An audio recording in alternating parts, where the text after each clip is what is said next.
जय जगन्नाथ दर्शक बंधु आज आम जाना मेष ठार आरंभ कर मीन राशि मान संपूर्ण 12 राशि राशिफल कौन कौच आज भाग्य रेखा आसतु जाना। आज हूँ 7 एप्रिल 2022 गुरुवार चैत्र मास शुक्लपक्ष मीन 24 दिन। आज सूर्योदय समय 5:39 एवं सूर्यास्त समय 5:58। आज शुभ बेला दिवा 7:15 आरंभ कर दिवा 10:27 मध्य आपण मैंने किसी भी शुभ कार्य करें। आज घात बार तुला एवं कुंभ राशि। आज घात चंद्र कन्या राशि। आज ताल भक्षण निषेध। तो दर्शक बंधु एवं आसतु जाना मेष ठार आरंभ कर मीन राशि मान संपूर्ण 12 राशि राशिफल। प्रथम जाना मेष राशि। शरीर सुस्थ व्यापार रे आपण आज लाभ हो पारे। आज दिन में आपण व्यापार को नुआ सफलता मिल निज परिवार लोकों सहित व्यवहार रुक्ष करंतु नहीं। यह पारिवारिक शांति को भंग करें। जो लोक मानकर विवाह बंधन हो सारी सहभागी ठारू आज बहुत खुशी मिल। आपणकर समय बिताउथुबा किंबा इंटरनेट रे आपण समय बिताई पारती। कौन सी बेकार काम पई आपण निजर समय नष्ट करि पारती। एबे आसतु जानिबा वृष राशि विषय रे। जेमिति सेमिति सफलता पाखे आसीबा सेमिति सेमिति ऊर्जा कमी आसीबो। हठात आय बढ़िबा जो आर्थिक अवस्थार सुधार आसीबो। ऋण आराम रे सुझी पारिबे। जेमिति आपण भांगी थिले आपणकर भाई ताहाटू बेसी सहायता प्रमाणित हेबो। आज आपण प्रिय टिके विरक्त हो पारती। ताहा कारण आपण मानसिक चाप आहरी बढ़ी पारे। प्रतिरोध कारण कार्य थका और मानसिक चाप रे भरा दिन रहिबो। शरीर को सुस्थ रखापी आज बहुत योजना करिपारंती। एबे आसतु जानिबा मिथुन राशि विषय। आज आपणक दिन सारा फूर्ति रहिबे। आपणक स्वास्थ्य भल रहिबो। जो मानकर लघु उद्योग अच्छी आज सेमानकु कौनसी निकट बंधु परिजन ठारू आर्थिक सहायता मिलिबार संभावना अच्छी। आज आपणक ऊर्जा प्रफुल्ल भरा व्यवहार कारण आपण आखपाख लोक खुशी अनुभव करेंगे। प्रेमर ऋतु आसी किंतु आपणक निजर भावना उपर नियंत्रण रखंतु। आज आपण उत्तम दिन अटे। व्यवसाय पर हठात करा कौन यात्रा सकारात्मक परिणाम हेबो। एबे आसतु जानिबा कर्कट राशि विषय रे। आपणक सबुठ बड़ संपत्ति होउची आपणकर हसिबा हसैबा कला। निजर स्वास्थ्य ठीक करने ताहा उपयोग करंतु। नूतन चुक्ति लाभकारी देखा दे पारे किंतु आशा हिसाब रे लाभ मिलिबो नाही। निवेश करिबा समय तरबरिया होई निष्पत्ति दियंतु नाही।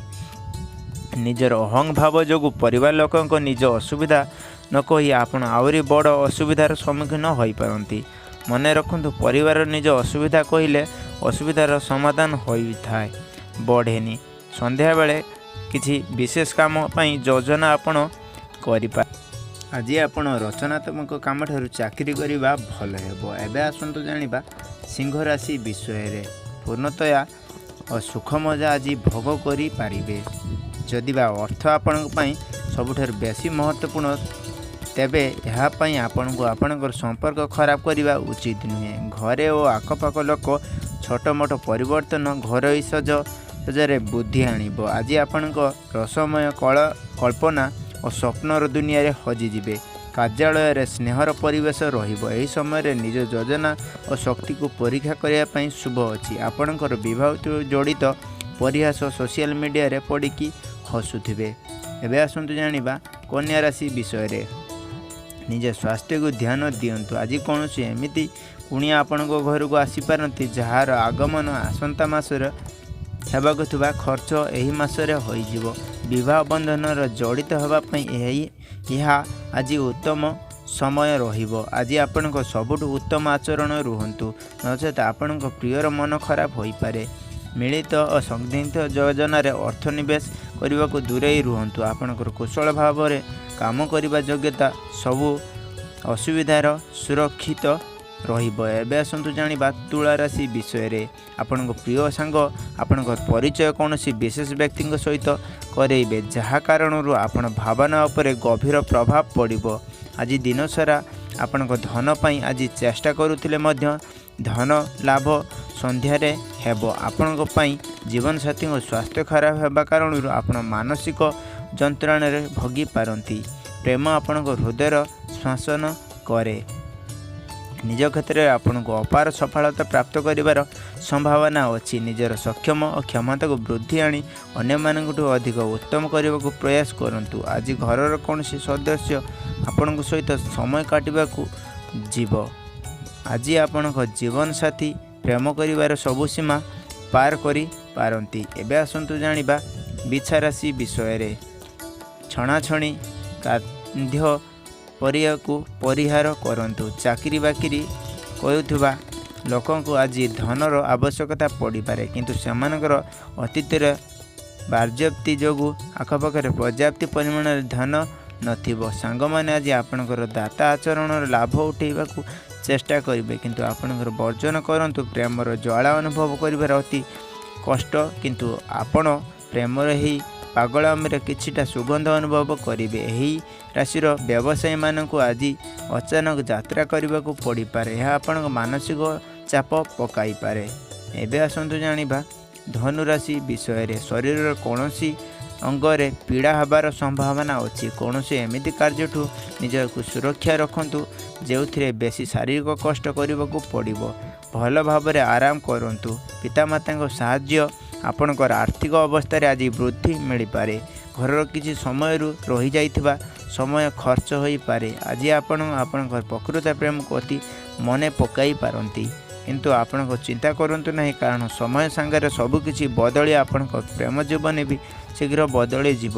ଆଜି ଆପଣଙ୍କ ପାଇଁ ବହୁତ କର୍ମ ଓ ଲୋକଙ୍କ ସହିତ ମିଳାମିଶା ଭରା ଦିନ ରହିବ। ଲୋକ ଆପଣଙ୍କ ପ୍ରସ୍ତାବ ମାଗିବେ ଓ ଆଶା ଜାଗା କରିବେ। ଏହାଠୁ ଜୟଲାଭ କରିପାରିବେ। ଏବେ ଆସନ୍ତୁ ଜାଣିବା ମକର ରାଶି ବିଷୟରେ।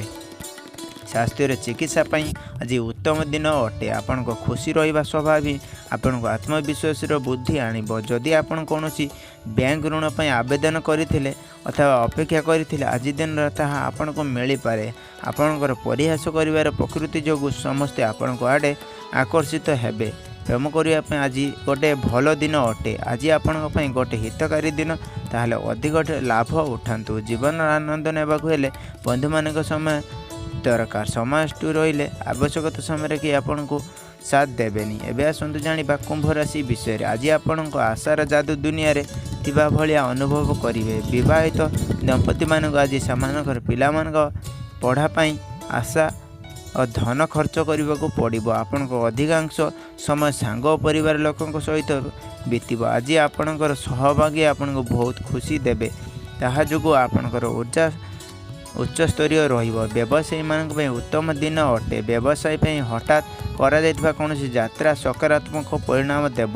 ଗୃହିଣୀମାନେ ଆଜି ସେମାନଙ୍କର ବଳକା ସମୟରେ ଟେଲିଭିଜନ ଫିଲ୍ମ ଦେଖି ମୋବାଇଲରେ ସମୟ ଅତିବାହିତ କରିବେ। ଏବେ ଆସନ୍ତୁ ଜାଣିବା ମୀନ ରାଶି ବିଷୟରେ।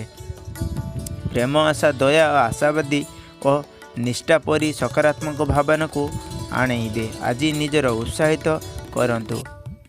ଏହି ଗୁଣ ଆପଣଙ୍କ ଭିତରେ ଚରିଗଲେ ତାହାପରେ ପ୍ରତ୍ୟେକଟି ସ୍ଥିତିରେ ସିଏ ନିଜେ ହିଁ ସକାରାତ୍ମକ ଦୃଷ୍ଟିରୁ ବାହାରି ଆସିବ। ଆଜି ଘରୁ ବାହାରିଲେ ବେଳେ ଗୁରୁଜନମାନଙ୍କ ଆଶୀର୍ବାଦ ନେଇ ବାହାରନ୍ତୁ। ଏହାଦ୍ୱାରା ଧନ ଲାଭର ସମ୍ଭାବନା ଅଛି। ଆପଣଙ୍କ ଘରୋଇ କାର୍ଯ୍ୟ ଯୋଗୁଁ ଥକା ଅନୁଭବ କରିବେ, ଯାହା ଆପଣଙ୍କୁ ମାନସିକ ଯନ୍ତ୍ରଣା ମଧ୍ୟ ଦେଇପାରେ। ଆପଣଙ୍କ ହସ ଆପଣଙ୍କ ପାଇଁ ପ୍ରିୟର ରାଗ ଦୂର କରିବା ପାଇଁ ସବୁଠୁ ଉତ୍ତମ ଔଷଧ ଅଟେ। ମହିଳାଙ୍କ ସହକର୍ମୀ ବହୁତ ସାହାଯ୍ୟ କରିବେ। ଅଟକିଥିବା କାମ ସୁରୁଖୁରୁରେ ହେଇଯିବ। ତ ଦର୍ଶକ ବନ୍ଧୁ, ଏହା ଥିଲା ସମ୍ପୂର୍ଣ୍ଣ 12ଟି ରାଶିର ରାଶିଫଳ। ଧନ୍ୟବାଦ। ଜୟ ଜଗନ୍ନାଥ।